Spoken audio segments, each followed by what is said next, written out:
오늘 주신 하나님의 말씀은 창세기 49장 16절에서 18절, 빌립보서 2장 12절에서 13절 말씀입니다.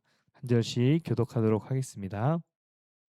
다는 이스라엘의 한 지파같이 그의 백성을 심판하리로다.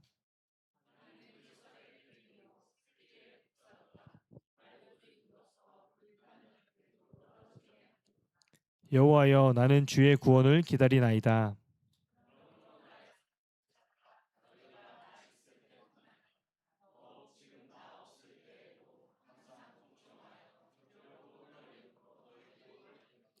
함께 읽겠습니다. 너희 안에서 행하시는 이는 하나님이시니 자기의 기쁘신 뜻을 위하여 너희에게 소원을 두고 행하게 하시나니. 아멘. 하나님의 말씀입니다. 이 자리에 하나님이 함께 계신 것이 얼마나 큰 은혜이고 놀라운 구원의 역사인지 모릅니다. 우리 함께 계신 하나님, 그 자리, 항상 함께 계신 그 자리에서 역사가 일어납니다. 그 역사를 구원의 역사라고 말합니다. 하나님께서 일하시는 자리, 그것이 곧 구원의 역사가 일어나는 자리죠. 그래서 오늘 우리가 이 제목으로 삼는 것은 야곱의 기도인데요. 우리가 함께 이 기도를 매 삶의 영역 가운데 함께 올려드렸으면 좋겠습니다. 나는 주의 구원을 기다리나이다 하는 이 고백입니다. 오늘 다음 세대를 향한 우리 동행 나눔 해주셨는데, 다음 세대 가운데 정말 그 어느 때보다도 저희가 이 기도가 간절합니다. 나는 주의 구원을 우리 다음 세대들 아이들 가운데서 일어나기를 기다리나이다. 이 고백이 저와 여러분들의 고백이 되기를 주의 이름으로 축복합니다. 교회 안에서 가장 많이 들었던 단어가 있다면 구원이라는 단어일 거예요. 구원. 당신 구원 받았습니까? 라고 물어보는 이 구원. 이런 구원이 어떤 의미를 갖고 있을까요? 아마 여러분 이렇게 물어보면 그냥 자동으로 대부분 대답하실 겁니다. 예수님 믿고 천국 가는 것이 구원이죠. 맞습니까? 네, 맞죠? 예수님 믿고 천국 가고 구원받는 것, 이것이 구원의 본질의 의미이기도 합니다. 정말 그런 의미에서 보면 저와 여러분들은 이미 구원을 받은 사람들입니다. 예수님을 믿고 이 자리에 나와 있죠. 그래서 우리를 구원받은 사람이라 이렇게 얘기합니다. 여러분 믿습니까? 여러분들이 구원받은 사람이라는 걸 믿으세요? 여러분들이 죄 용서받고 하는 자녀가 된 것뿐만 아니라 이제 오늘 죽어도 하나님 나라 갈 백성 된 것, 이 사실을 믿으십니까? 아멘이죠. 이것이 구원의 의미이기도 합니다. 그런데 우리가 그것만 우리가 구원을 전부라고 볼 수가 없습니다.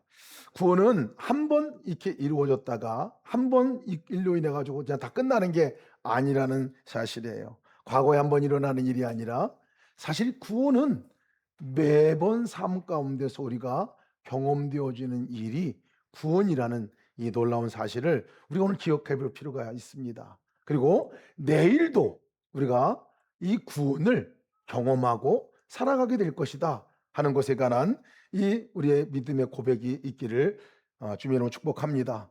오늘 이 구원에 관한 부분들을 함께 그래서 나누려고 합니다. 야곱이 오늘 본문에 49장이잖아요. 창세기가 거의 맞춰갑니다. 다음 주가 되면 창세기 이제 마지막 말씀을 마치고 그 다음 주에 갈라디아서 강해 설교 말씀을 갖게 되는데, 창세기 마칠 무렵에 이 야곱이 12아들들을 불러놓고 또 손자들까지 불러놓고 축복 기도를 해주는 이야기입니다. 유언과 같은 또 그 축복에 기도하는 시간을 갖는 요 기도의 자리예요. 그 기도를 하다가 이 오늘 고백한 고백이 이 고백입니다. 나는 주의 구원을 기다리나이다. 뜬금없이 막 축복을 해주다가 막 유언을 하다가 뜬금없이 이 이야기를 중간에 고백하는 고백의 이야기입니다. 근데 이 고백이 얼마나 중요한 고백인지 몰라요. 이 고백이 성경 전체의 주제이기도 하고 창세기 전체의 주제이기도 합니다. 그리고 출애굽기 다음에 이어지는 출애굽의 역사 가운데서는 진짜 그 구원이 일어나는 것에 관한 또 증언의 이야기이기도 합니다. 성경의 이야기는 바로 이 구원이 어떻게 이루어졌는가 하는 것들을 보여주는 말씀이 이 성경의 이야기죠. 오늘 이 말씀, 여호와여 나는 주의 구원을 기다리나이다. 근데 왜 뜬금없이 야곱이 축복하다가 자녀들을 축복 기도해 주다가 이 기도를 하게 됐을까요? 그것은 야곱이 축복을 하다가 보니까요, 아들 하나하나를 축복하는데 축복의 기도가 잘 안 나가요. 어떤 거 보면 어떤 아들에게는 이게 축복이 맞나? 저주 아니야? 하고 할 정도의 그 이야기로 아들에게 얘기하고 유언을 합니다. 그러는 가운데서 이 야곱이 깨달아지는 것이 있었어요. 이 모든 아이들에게 정말 하나님의 구원의 손길이 필요하구나. 이 아이들 하나하나 자격으로 보면 축복받을 만한 그런 어떤 것도 보이지 않고, 또 이 아이들 하나하나 보면 정말 연약하게 그지할 데 없는 이 아이들이기 때문에 그 아이들의 상황을 놓고 내가 축복해주는 축복으로도는 될 수가 없는 일인 것을 깨닫게 된 것 같아요. 그래서 야곱이 이 아이들은 하나님의 구원이 아니면, 이 자녀들은 하나님의 구원이 아니면 안 됩니다. 주님, 내가 그러니 그 하나님의 구원을 간절히 바랍니다 하고 지금 고백하는 고백입니다. 이 고백이. 그럼 루벤부터 시작해서 쭉 12아들을 이제 축복의 기도를 해주는데요. 루벤은 장자의 축복을 잃어버렸어요. 시므온과 레위는 분노를 절제하지 못해서 그들에게 축복을 온전히 빌어줄 수가 없었어요. 유다는 놀라운 약속을 받았지만 완전한 사람이 아닙니다. 바로 이 고백이 나오기 전에 단이라는 아들, 단의 아들도 보니까요, 지혜가 있는 아들인데 실제 보니까 뱀처럼 지혜를 사용할 위험이 있는 아들인 것을 보게 된 거예요. 그러다 축복 기도가 멈춥니다. 멈춰요. 내가 축복의 기도는 할 수 있겠지만 이 아이들을 진짜 책임져 주고, 진짜 이 아이들을 건져내 주고, 진짜 이 아이들을 이끌어 주고, 진짜 하나님이 그 약속한 축복을 주실 분, 그 하나님은 오직 그 하나님밖에 없구나 하는 것을 깨닫게 되면서 그 중간에 고백하는 고백입니다. 자녀들을 구원하실 분은 오직 하나님이십니다. 하나님이 아니면 소망이 없습니다. 이 고백이에요. 이 고백. 여러분, 여기서 사용하는 이 구원이라는 단어를 우리가 잘 유심히 살펴볼 필요가 있어요. 이 구원이라는 단어가 히브리어로 뭐냐면 예슈아입니다. 예슈아라고 써요. 이것은 단순하게 죄 사함 받는, 천국 가는 이것만 위해서 쓰여진 단어가 아니었어요. 구원이라는 단어는 정확한 그 뜻은 뭐냐면 하나님이 신이 개입하셔서 자기 백성을 구원해 내신다. 자기 백성을 건져내시는 모든 역사, 이것이 구원입니다. 이것이 예수와이죠. 예수와. 그래서 홍해를, 애굽에서 이스라엘 백성들을 건져내신 일, 이거를 구원이라고 말합니다. 예수와.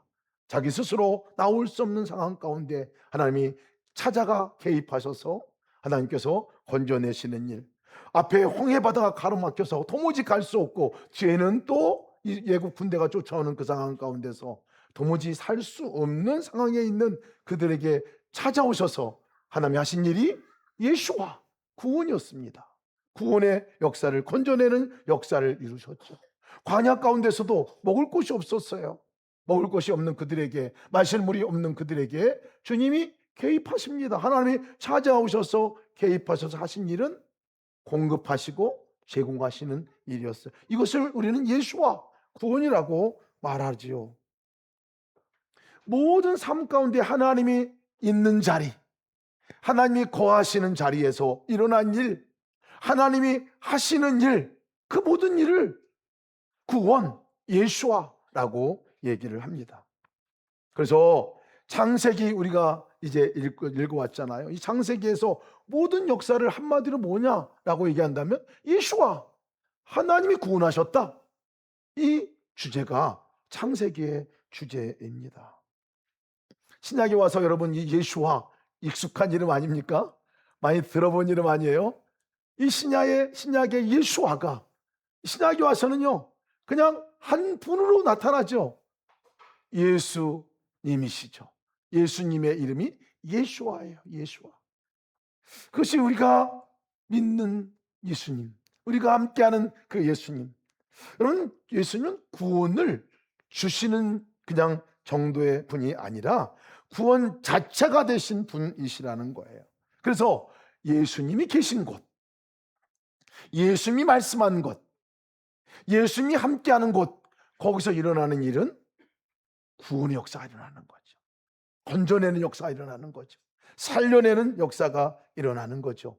그것이 예수와 구원의 이름의 뜻입니다. 건져낸다 하는 의미입니다. 스스로 내가 나올 수 없는 곳에서 건져내어 나오게 하시는 이 일이 구원이죠. 내 스스로 넘을 수 없는 담, 그 담을 넘을 수 있도록 하게 하시는 하나님의 은혜, 그것이 예수와 구원입니다. 스스로 볼 수 없어서 어디로 가야 할지 모르는 우리에게 예수와 하나님이 계셔서 갈 길을 가르쳐 주시고 인도하는 것, 이것이 구원이죠. 그러니 이 야곱이 고백하는 이 고백은 여호와여 나는 주의 구원을 기다리나이다. 이 고백은요 희망의 고백입니다. 아이들을 보니까 소망이 없어요. 아이들을 보니까 뭐 축복해 줄 만한 것이 없는 것 같아요. 그러니 하나님만이 이 아이들을 책임져 주시고 하나님만이 이 아이들을 이끌어 주실 것이고 하나님만이 이 아이들을 축복해 주셔야 이 아이들이 삽니다. 하나님이 개입하셔야 이 아이들을 붙들어 주셔야 하나님이 구원해 주셔야 이 아이들이 약속하신 약속대로 하나님의 축복의 통로가 되는 민족이 될 수 있습니다. 이 고백입니다. 이 고백이 하나님이 건져내시면 하나님이 함께 계시면 그것으로 충분합니다. 하나님이 함께 계시는 그것이 충분합니다. 그러니 이 축복의 기도를 하다가 이 야곱이 오직 하나의 결론을 갖고 하나님이면 충분합니다. 하나님이면 충분합니다. 이 아이들 하나님으로 이끌는 바 되고 하나님이 구원하는 아이들, 이 자녀들이 되게 하여 주옵소서. 이 소망이죠. 근데 여러분 이 야곱이 이 고백을 할 때 그냥 단순하게 그랬으면 좋겠다 하는 바람으로 얘기한 건 아니에요. 야곱도 자기 인생 전역에 걸쳐서 이 구원을 경험한 사람입니다. 매번 구원을 경험한 사람이에요. 야곱이 누굽니까? 야곱은 정말 연약한 사람, 인격적으로 보면 그런 사람과 같이 놀기도 싫은 이럴 정도의 사람이었잖아요. 부족하기 이루 말할 데 없는 사람이 야곱입니다. 근데 그 야곱을 하나님이 찾아오시죠. 그리고 하나님이 개입하시죠. 하나님이 그의 삶 가운데 야곱이 할 수 없는 모든 것들을 뛰어넘어 하나님 그를 건져내시는 일을 행하셨습니다. 야곱이 이것을 경험한 거예요. 에서가 자기를 죽이려고 했잖아요. 그 가운데서 이 야곱을 건져내십니다.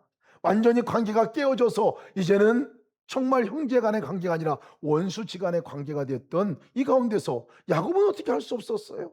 그런데 하나님께서 그 야곱과 에서가 다시 화해하는 은혜에 이르기까지, 그것을 우리는 구원이다라고 말합니다.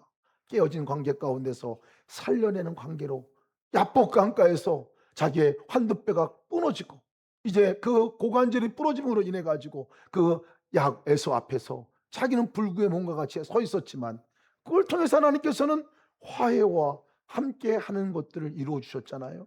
그리고 그 가정이 한 형제로서의 가정으로 회복돼. 야곱은 그걸 아는 거예요. 자기가 어렵고 힘든 것 같았는데 그걸 통해서 하나님은 구원을 이루셨어요. 세겜에서 온 가족이 전멸의 위기에 놓여져 있었습니다. 주변 나라 사람들로부터 온 가족이 몰살당할 위기에 놓여져 있을 때에 하나님이 베델로 올라와라 라고 얘기하셔서 처음 만났던 베델의 자리에서 만나주시고, 그래서 하나님이 우리를 구원하신 거구나. 그래서 이 야곱이 고백하는 하나님은 구원자십니다. 예수와 하나님은 구원이십니다. 나의 삶을 구원하셨습니다. 죽은 줄 알았던 요셉도 살려주셔서 지금 어디에 있다? 애굽에 두셔서 총리가 되게 하시고 그 기근으로부터 죽을 수밖에 없는 상황 가운데서 그들을 그곳으로 이끌어 구원해 주신 것, 예수와죠. 야곱의 경험한 삶을 보면 돌아보면 다 어떤 때 험난한 인생과 같이 사는 것 같았는데 매 순간마다 하나님이 계셨고 매 순간마다 하나님이 계신 그 자리에서는 구원의 역사가 일어난 것을 야곱이 고백한 거예요. 고백하면서 예수와 이 고백을 야곱이 한 것 아니겠습니까? 나의 삶 가운데 하나님의 구원이 있었습니다. 창세기의 고백, 오늘 창세기 49장 맞춰가 나가고 있는데 창세기의 모든 내용의 고백도 동일합니다. 아담도요, 노아도, 아브라함도, 이삭도, 야곱도 이 믿음의 조상들이 잘나서 잘해서 실수가 없어서 그들이 믿음의 조상된 거 아니더라고요. 우리가 함께 나눴잖아요. 그럼 제가 봐도 아마 여러분들이 볼 때도 내가 더 나을 수도 있겠다 생각하는 영역들도 많아요. 그런데 이렇게 실수하고 실패하고 넘어진 그들을 하나님이 함께 계시니까 함께 계신 그들에게 하나님은 한 번도 그들과 함께 나눴던 언약을 포기하지 않으셨어요. 그들의 실수에도 불구하고 실패에도 불구하고 포기하지 않으셨어요. 언제나 찾아오셨고 언제나 그들을 그 상황 가운데서 건져내 주셨고 언제나 개입해 주셨고 언제나 붙들어 이끌어 주셨습니다. 어디로 가야 할지 모를 때 그들의 손을 붙들어 갈 길을 가르쳐 주셨고 그 걸음을 인도해 주신 분이 하나님이시지요. 구원입니다. 예수와 구원이죠. 건져내시고 살려내시고 일으켜 세워주시고 보여주시고 인도하시는 이 구원의 하나님, 그것이 이 야곱이 경험한 하나님입니다. 돌아보니까 이 하나님이 나의 하나님이셨어. 그러니까 이 아이들에게 있어서 자녀들에게 있어서 그 하나님만 제대로 만나고 믿고 나가면 그 하나님이 개입하시면 이들은 괜찮은, 그것이 가장 큰 축복이야 하는 그 고백을 하고 있는 겁니다. 여러분, 우리가 기억해야 할 것이 하나 있습니다. 기억해야 할 것이 하나 있어요. 야곱이 그렇게 고백할 수 있는 단 한 가지 이유가 뭔지 아세요? 야곱이 기억한 것은요, 그 자리에 하나님이 계셨습니다 하는 이 고백입니다. 여러분도 돌아보세요. 우리 삶 가운데 보면 실망이 되고 절망이 되는 이 삶, 그 어렵고 힘든 그 상황을 떠올려 보면 참 힘들고 어렵습니다. 그런데 그 힘들고 어려운 것들이 우리를 그렇게 절망으로 끌고 가는 것이냐? 아닐 수 있습니다. 그 상황 가운데서 우리가 하나님이 계셨습니다, 이 고백이 없으면 다 어려운 것으로 기억에 남습니다. 그러나 그 자리에 하나님이 계셨죠. 하나님이 계셨습니다 떠올리고 그 하나님이 하신 일을 기억만 해도요, 그 상황은 어려움으로 끝나지 않았잖아요. 그런 상황 가운데서 그래도 그때 하나님이 이끌어 주셨지.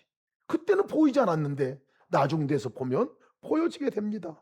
거꾸로 언제 가장 행복해집니까? 어렵고 힘든 상황이 우리를 절망과 우리를 그렇게 실패 가운데 우리를 몰아넣지 않습니다. 진짜 하나님이 보일 때 오히려 그것이 더 하나님의 인도하심과 역사함을 찬양하는 고백으로 나갈 때가 참 많습니다. 그때 그러셨지. 아마 여러분 돌아보면 많은 하나님의 흔적들, 하나님의 일하신 역사들이 있게 될 것입니다. 여러분, 우리가 예수동의 일기를 기록하다 보면 매일매일 행하신 하나님의 그 구원을 돌아보게 됩니다.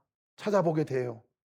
큰 일이 있어가지고 구원, 우리는 대부분 구원을 그 범주로 생각합니다. 근데 그렇지 않아요. 매일 삶의 일상 가운데 뒤를 돌아보면 작아 보이는 거, 그냥 지나쳐 버릴 수 있는 거, 아무것도 아닌 것 같은데 다 그 삶 가운데 하나님이 개입하셔서 구원하는 역사가 일어나는 것들을 우리가 통행일기를 적어보면 알게 됩니다. 아, 그때 내 생각을 바꾸셨지. 아, 그때 내 말을 바꾸셨지. 그때 내 마음을 바꾸셨지. 여러분, 이 작아 보이는 이것이 엄청난 하나님의 개입하심과 구원이라는 사실을 믿으시기를 축복합니다. 이것을 우리가 경험할 때 모든 게 감사가 되어져요. 7월 15일 한 집사님의 동행 일기를 나누겠습니다. 동행 일기 읽다가 제가 은혜를 받았어요. 아, 이게 구원이지 하는 고백을 하게 됐습니다. 오전 위례 위체국에서 급히 등기 하나를 보냈는데 담당 직원이 워낙 까다롭게 굴어 핑퐁 한 게임 하며 부지불식 불만을 등기 붙이고 돌아가는데 갑자기 주님이 말씀하셨습니다. 실명을 도연아. 그게 그렇게 중요한 일이니? 내가 실수한 부분이 있는데 내가 꼭 사과하길 바란다. 순간 위례 우체국 검색 후 즉시 전화해서 정중하게 사과를 드립니다. 다행히 상대분도 호의적으로 미안하고 감사하다 말하며 훈훈하게 마무리가 됩니다. 주님, 부족했던 부분 알려주시니 감사합니다. 사과할 용기 주시니 감사합니다. 최근 여러 스트레스 받고 예민해져 있는 저의 모습 되돌아보고 깨닫게 하심 감사합니다. 큰일 아닌 것 같이 보입니다. 근데 여러분, 이것을 우리는 뭐라고 말하냐면 예수와 구원의 역사예요. 이게 구원입니다. 우리의 생각이 잠깐 바뀌고 내가 말하는 말이 바뀌고 상대방도 그 마음들이 바뀌지 않겠습니까? 그냥 아주 어렵고 힘든 마음 상태로 끝날 수 있는 그 자리가 훈훈하게 마무리가 된, 이것이 구원이죠. 우리 일상의 삶을 돌아보면 하나님이 계신 것 잠시라도 생각나고 그 하나님이 계신 것이 느껴지고 깨달아지면 그 구원의 역사를 헤아려 알아볼 수가 있습니다.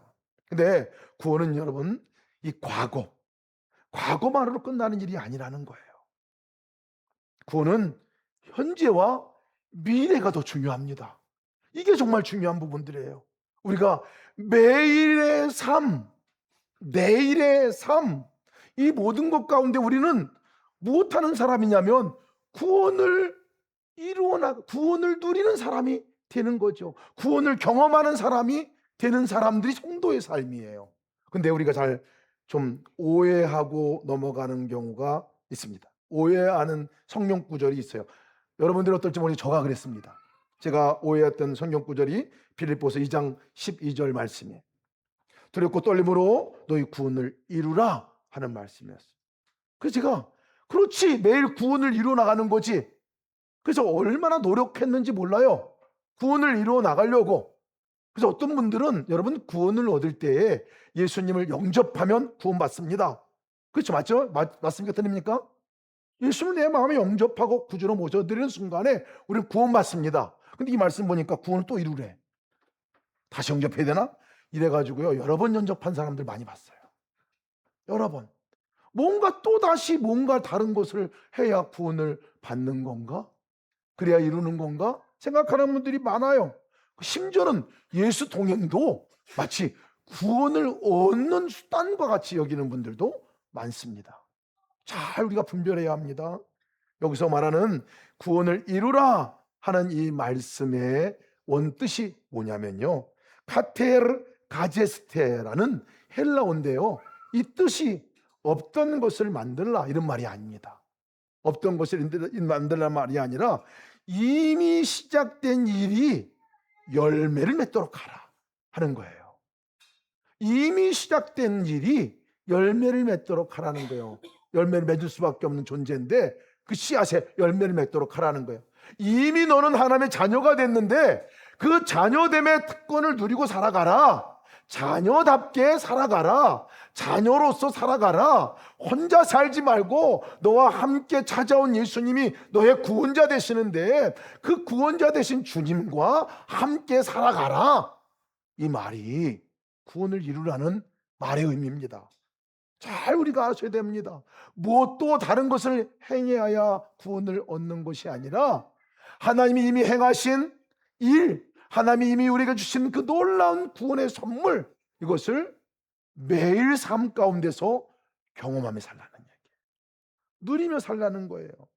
뭘 만들어내라는 것이 아니라 누리며. 그래서 구원을 받으라가 아니라 구원을 이루라 라고 말씀해요. 구원을 이루라. 앞서서 제가 구원의 의미를 말씀드렸습니다. 구원은 예수와라고 그랬어요. 하나님이 임하시는 자리, 그 자리가 구원의 자리입니다. 예수님이 임하시는 자리, 그 자리가 구원의 자리입니다. 그러니까 그 자리는 구원이 시작되는 자리예요. 하나님이 개입하셔서 건져내시는 일, 우리를 이끌어 나가시는 일, 이 일이 시작되는 자리가 예수와 하나님이, 예수님이 임하시는 자리가 그 시작의 자리라는 거예요. 그러니 이 말씀은 너희 안에 행하시는 일은 하나님이시니 라고 말씀하는 13절 말씀을 우리가 볼 수 있어요. 너희 안에 행하시는 일은 하나님이시니 자기의 기쁘신 뜻을 위하여 너희에게 소원을 두고 행하게 하시나니, 그 하나님이, 예수님이 우리 가운데 기쁨으로 살아가고 기쁨으로 그 하나님이 하고자 하시는 일을 우리 삶 가운데 하실 거라는 거예요. 근데 여러분, 왜 이 구원을 우리가 누리지 못할까요? 매 삶 가운데서 큰 구원이 아닙니다. 작은 구원의 삶. 모든 삶 가운데 하나님이 필요합니다. 모든 삶 가운데 예수님이 필요합니다. 그러니 어떤 삶의 영역이든지 예수님이 주가 되시는 자리, 예수님이 임재하시는 자리, 그리고 내가 그것을 확인하고 그 예수님과 함께하고 그 예수님 생각을 내 마음 생각에 품고 그 예수님이 말씀하는 내 말씀을 듣고 예수님이 하시도록 나의 입도 맡겨드리고 나의 손도 맡겨드리고, 이 삶이 될 때 하나님이 우리 가운데 행하시는 일은 어떤 일이냐면 구원의 일입니다. 구원. 예수와 구원의 일인 거예요. 구원의 일인 거예요. 여러분, 우리 생각이 언제 움직입니까? 내 생각이 언제 움직여요? 여러분, 우리는 주님의 뜻대로 살아간다고 하지만, 주님의 구원을 갈망한다고 말하지만 실제 사실 갈망하지 않습니다. 내가 하고 싶어 하지요. 주님이 나를 구원해 주시는 그 갈망이, 우리는 말은 하지만 그 하나님만이 나를 구원해 주시고 주님만이 나를 이끌어 주실 것이라는 이 믿음이 사실은 별로 없어 보여요. 왜냐하면 그것이 분명하면 가만두지 않거든요. 구원자가 왔는데, 예수아가 나의 삶 가운데 있는데 어찌 우리가 그냥 내 혼자 살아갑니까? 어찌 내 생각 마음대로 살아갑니까? 구원자가 왔는데, 우리 삶 가운데 임하신 주님은 예수하시죠. 그리고 그분을 부르게 되죠. 왜? 부르고 그분께 간구하고 그분께서 내 삶 가운데 구원을 이루시는 분이라면 마땅히 그분께 간구하죠. 마땅히 그분 향할 것을 내가 믿고 나가죠. 그리고 나의 자리, 나의 생각의 자리를 그분께 내어드리죠. 나의 결정권도 그분께 내어드리죠. 왜? 그분이 하시면 구원의 역사가 일어나니까, 살려지는 역사가 일어나니까. 우리가 정말 이 살아가면서 보면 참 주님이 와 계신데도 불구하고 그냥 가만 놔둡니다. 우리 마음도 마찬가지예요. 여러분, 우리 마음도 어찌 보면, 우리 삶도 그냥 텃밭에 얼마 전에 나가봤는데요. 밭에 그 밭에 이렇게 보니까 비 오고 나니까 뭐 풀이 뭐 얼마나 나는지, 풀이 뭐 말로 할 수 없어요. 아까 우리 권사님 모시더니 자기 풀 뽑다가 풀독 올렸다고 그러길래 뱀 조심하라 했더니 자기는 뱀 안 무섭다고, 뱀들이 자기 무서워 도망간다고 그러시는데, 아무튼 그 비가 온 후에 밭을 그냥 내두면 그냥 망가지더라고요. 망가지는 거예요. 우리 마음도 우리 삶도 마찬가지예요. 그냥 우리 삶대로 살아가면 그대로 살아가져요. 진짜 구원은 구원자 되신 그분이 와 계실 때 그분을 생각하고 그분을 바라보고 그분을 우리가 붙들고 나갈 때, 그때 비로소 내 마음도 정리가 돼요. 내 마음 생각도 정리가 돼요. 주님이 말씀하는 게 그때서야 들려요. 그리고 주님께서 말씀하는 음성, 아까 우리 집사님 그 일기와 같이 세미한 음성 같지만 그렇게 한번 해야 되겠다고 순종하고 거기에 따라가면 그것이 구원의 은혜를 우리가 누리며 경험하게 되지요. 관계도 마찬가지. 사랑 간의 관계도 여러분 그렇습니다. 우리 스스로가 잘 안 되잖아요. 어쩌면 그렇게 사람 관계가 어려운지 모르겠어요. 사람 관계 제일 어려운 게 인간 관계인 것 같아요. 특히 가까운 사람인데도 어려워. 여전히 어려워요. 여러분, 그 관계 가운데서 언제 구원의 역사가 일어날까요? 해봤더니 안 되더라. 그러니 안 한다. 대부분 이렇습니다. 근데 여러분, 그러니까 예수님이 필요한 거예요. 그러니까 주님이 우리 삶 가운데 오신 거죠. 예수와 건져내시는 역사, 그 주님이 하시게 되죠. 그때 여러분 잘 유념해 봐야 됩니다. 주님 이렇게 해주세요 하고 그냥 말로만 끝나는 게 아니에요. 우리가 함께 주님, 내가 바라볼 때 함께한 주님께 우리가 간구할 때, 주님 어떻게 해야 될까요? 할 때 여러분, 이 말, 내 입의 생각, 내 말, 태도, 이것을 그분께 맡겨드려야 돼. 맡겨드려야 그 다음에 구원의 역사가 일어납니다. 보세요 여러분, 우리 말로 기도는 했어요. 근데 만나면 정작 말하는 말은 어떤 말이 나갑니까? 또 내 말이 나가요.